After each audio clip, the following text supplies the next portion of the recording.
berlatar imajinasi fantasi yang bernama dunia Dakian yang diceritakan memiliki daratan yang penuh dengan energi kekuatan dahsyat yang disebut energi juang.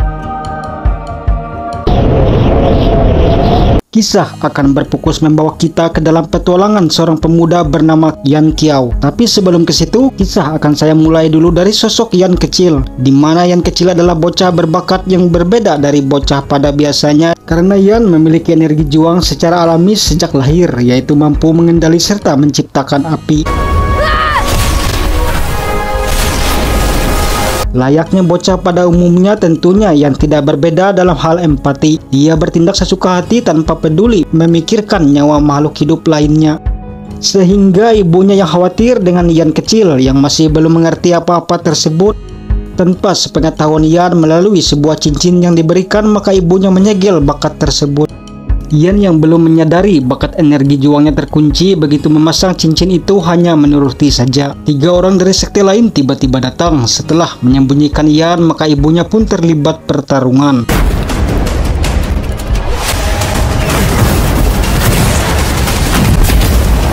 Kehadiran orang itu datang ingin mengambil sebuah kepingan benda. Namun disayangkan energi juang ibunya tidak sanggup melawan energi juang orang tersebut. Melihat itu Yan keluar mencoba membantu, namun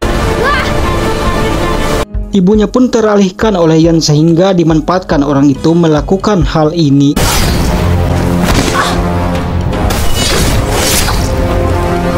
Karena tidak juga memberikan atau mengatakan kepingan benda yang mereka cari, sehingga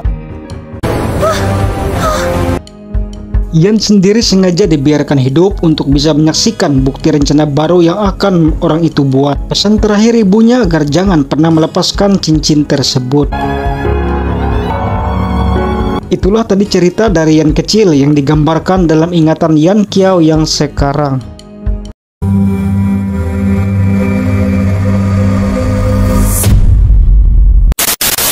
Berikutnya kita kenalkan dulu saudaranya. Yang pertama bernama Ding Qiao dan yang kedua Li Qiao.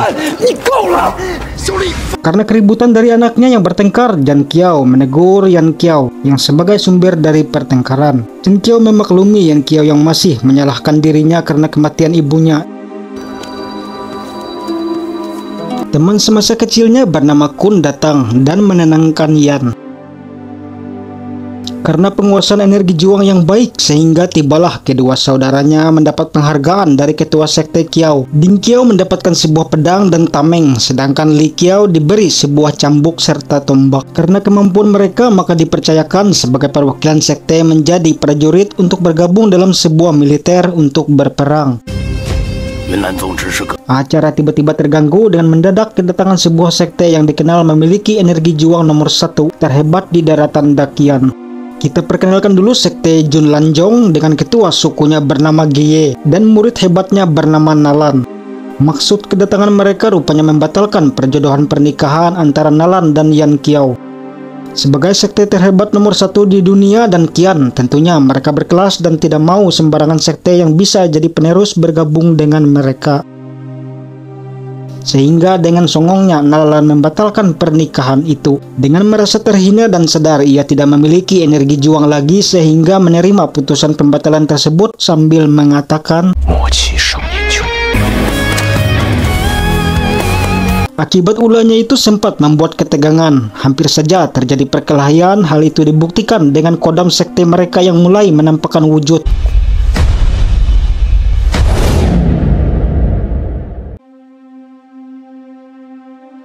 Setelah peristiwa itu, Yan Qiao menjadi semakin murung. Si nona cantik Kun mencoba menenangkan sahabatnya itu. Yan mengatakan bahwa menyesal membuat malu keluarga, bukan menyesali pembatalan pernikahan itu. Kun menyarankan agar ikut berlatih di akademi Jianan tempatnya, agar kelak bisa memiliki energi juang lagi dan bisa menandingi sekte Yulanjong. Bukan main senangnya Yan setelah mampu mengeluarkan energi juangnya, yang ternyata itu adalah ulahnya si Kun, agar Yan yang merasa kurang pede bergabung di akademi mau akhirnya diajak. Tibalah penerimaan sebagai murid baru di akademi Jianan yang dilakukan guru Lin Ruo. Saat senangnya tiba-tiba saja 我给萧家丢脸，但我斗气真的恢复了呀！ Yan hanya ingin menjadi orang yang berguna kelak, membuat mendiang ibunya bangga, hanya itu saja, tidak mau menjadi beban dalam keluarga dan sekte. Namun, Zhen Qiao berpendapat berbeda. Ia tidak ingin Yan terbunuh apabila memaksakan diri berlatih, karena itu mengecewakan ibunya yang rela mati melindungi agar Yan bisa tetap hidup, menjadi apapun dirinya tanpa terlibat pertarungan. Karena Yan tetap membangkang, Zhen Qiao menyerah untuk menegurnya. Tiba-tiba ada suara misterius dari sebuah cincin. Yan yang kaget spontan membuang cincin itu dan tiba-tiba saja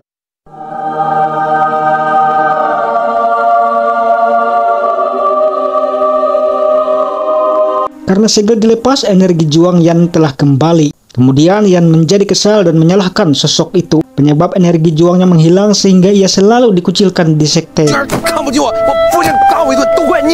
Sosok itu perlahan memberi pemahaman kepada Yan sehingga Yan mau menurutinya. Pengaruh energi juang yang berusaha dikeluarkan Yan membuat sosok itu menampakkan diri bahwa ia juga manusia, hanya saja belum mempunyai raga. Jadi untuk sementara harus tetap berada di dalam cincin tersebut. Selama berada di dalam cincin bersama Yan, tentunya sosok itu tahu semua kejadian yang dilalui oleh Yan. Singkatnya, sosok itu mulai sekarang menjadi pembimbing guru dalam berlatih menguasai energi juangnya. Ditandai dengan diberikan sebuah pedang penggaris besi hitam sebagai alat untuk berlatih. Akhirnya Yan harus berpisah dengan nona cantik temannya tersebut. Kun tampak sedih karena Yan tidak diperbolehkan ikut berlatih ke Akademi Jianan bersamanya. Zhen Qiao yang sudah menyerah mengurus Yan akhirnya membiarkan pemuda itu menentukan langkahnya sendiri. Di balik perpisahan dengan Kun yang masih merasa sedih, namun sosok itu meyakinkan Yan bahwa metode berlatih dengannya sangat cepat. Berbeda apabila Yan memilih belajar ke Akademi Jianan yang dipastikan memakan waktu bertahun-tahun. Singkat cerita, Yan berkelana mengikuti arahan gurunya, sosok cincin tersebut.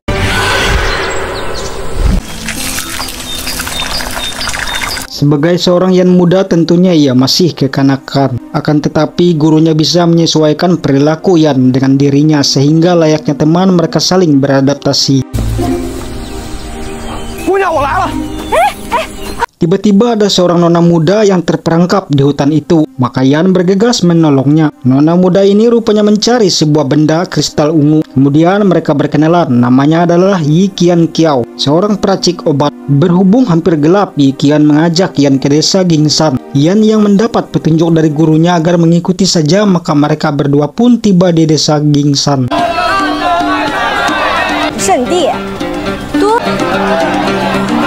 Namun saat asik makan, tiba-tiba saja beberapa orang meminta agar Yi Qian mengembalikan uang mereka. Disimpulkan Yi Qian adalah seorang penipu dengan menjual potongan cermin palsu. Entah apakah yang spesial dari benda itu, Yi Qian yang ketahuan menipu lantas kabur dari tempat itu. Di waktu yang sama berikutnya kita perkenalkan Muli, ketua kelompok serigala. Muli sedang menginterogasi seseorang yang membawa potongan cermin. Yan dan Yi Qian yang berlari menghindari warga bersembunyi di tempat yang kebetulan ada Muli di situ. Dan orang yang diinterogasi itu menunjuk Yi Qian lah orang yang menyebar potongan cermin palsu sehingga sebagai seorang penipu sudah dipastikan Yi Qian sangat cerdik. Begitu Muli membuka, dengan cepat Yi Qian mengambil potongan cermin yang asli dari Muli kemudian kabur. Yan yang tidak tahu menahu akhirnya namun dengan bantuan gurunya dari cincin itu, Yan berhasil kabur dan membawa Yi Qian bersembunyi di hutan. Karena sudah mengeluarkan kekuatan dahsyat sehingga gurunya melemah. Yan yang sudah tahu Yi Qian seorang penipu, maka Yan mulai waspada tidak mau tertipu. Hal itu terbukti saat Yan diberikan ramuan yang membuat ia tertidur sehingga Yi Qian bisa pergi sendiri membawa potongan cermin yang sudah lengkap itu, namun berhasil disusul oleh Yan. Ternyata potongan cermin itu adalah sebuah kunci untuk membuka sebuah gua. Akhirnya mereka berhasil masuk ke dalam. Seperti tempat harta karun pada umumnya sudah dipastikan akan dipenuhi berbagai perangkap. Akhirnya Yi Qian yang sudah lama mencari herbal langka tersebut berhasil menemukan, namun ia kecewa karena hanya ada satu batang saja. Begitu ia mencabutnya, tiba-tiba saja Mereka pun dikejutkan dengan Muli dan kelompoknya yang datang. Sudah terkepung sehingga akhirnya di tempat itu Yan menemukan sebuah buku, sedangkan Yekian mendapatkan sebuah benda aneh yang tiba-tiba saja membuat ia pingsan. Gurunya mengatakan Yekian terkena racun 7 warna dari benda tersebut, dan melalui petunjuk dari gurunya Yan berhasil keluar dengan sayap awan ungu dari buku.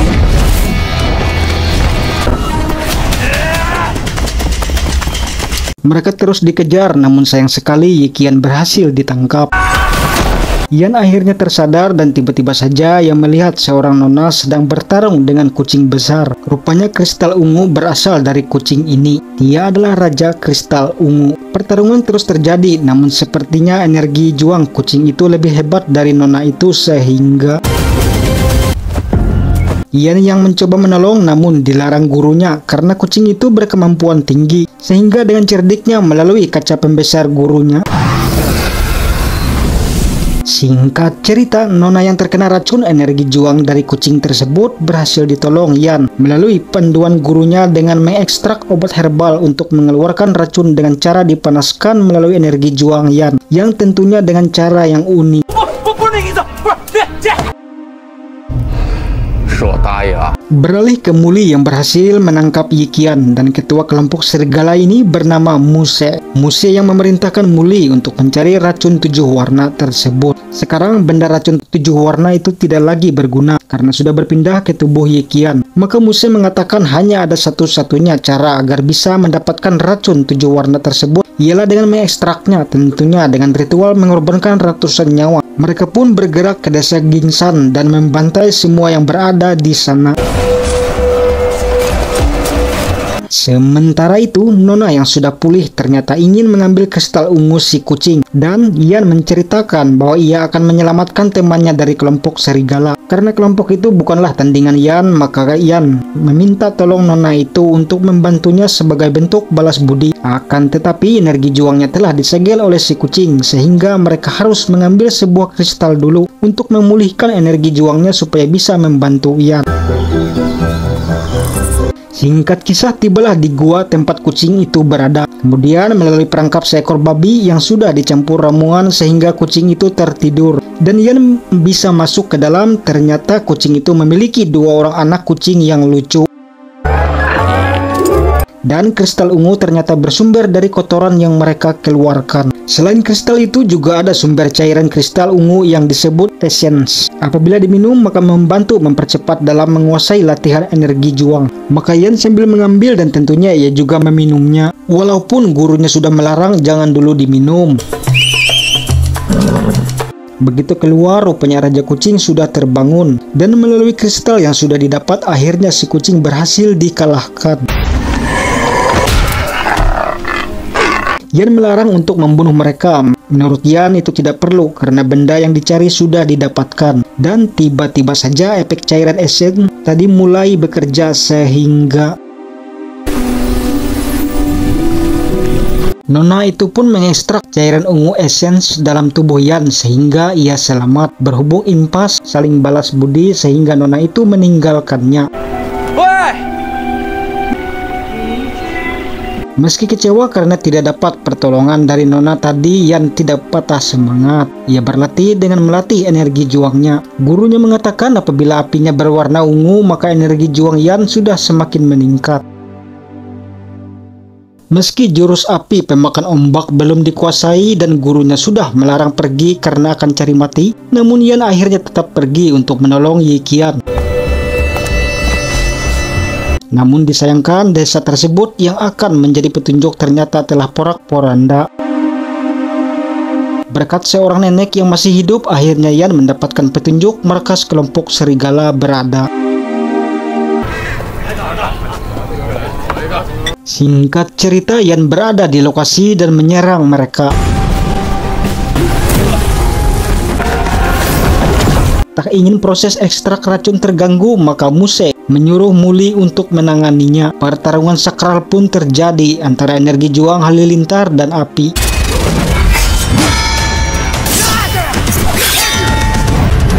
Yan bukanlah lepel muli, namun tiba-tiba saja melalui sayap awan ungu yang dikombinasi dengan teknik energi juangnya sehingga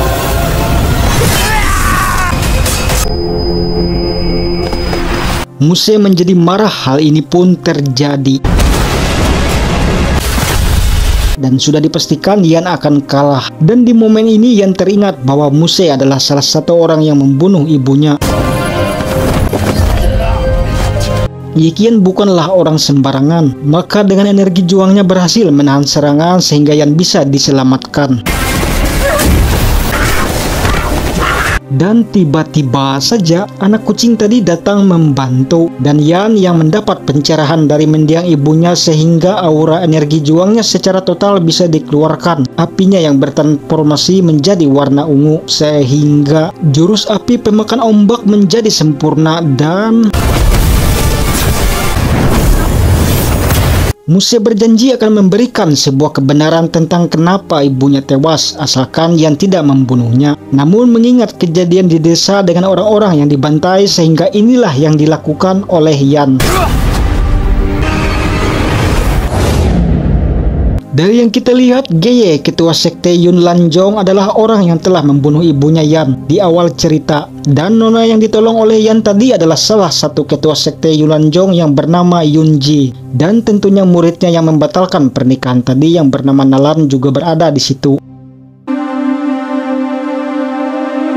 Yan berhasil selamat dan menjadikan anak kucing sebagai temannya. Mereka pun berpisah karena Yan harus melanjutkan tujuan petunjuk dari gurunya untuk berlatih. Selanjutnya Yan akan menuju tempat keberadaan api lotus hijau dan cerita pun bersambung. Sampai jumpa di sequel selanjutnya.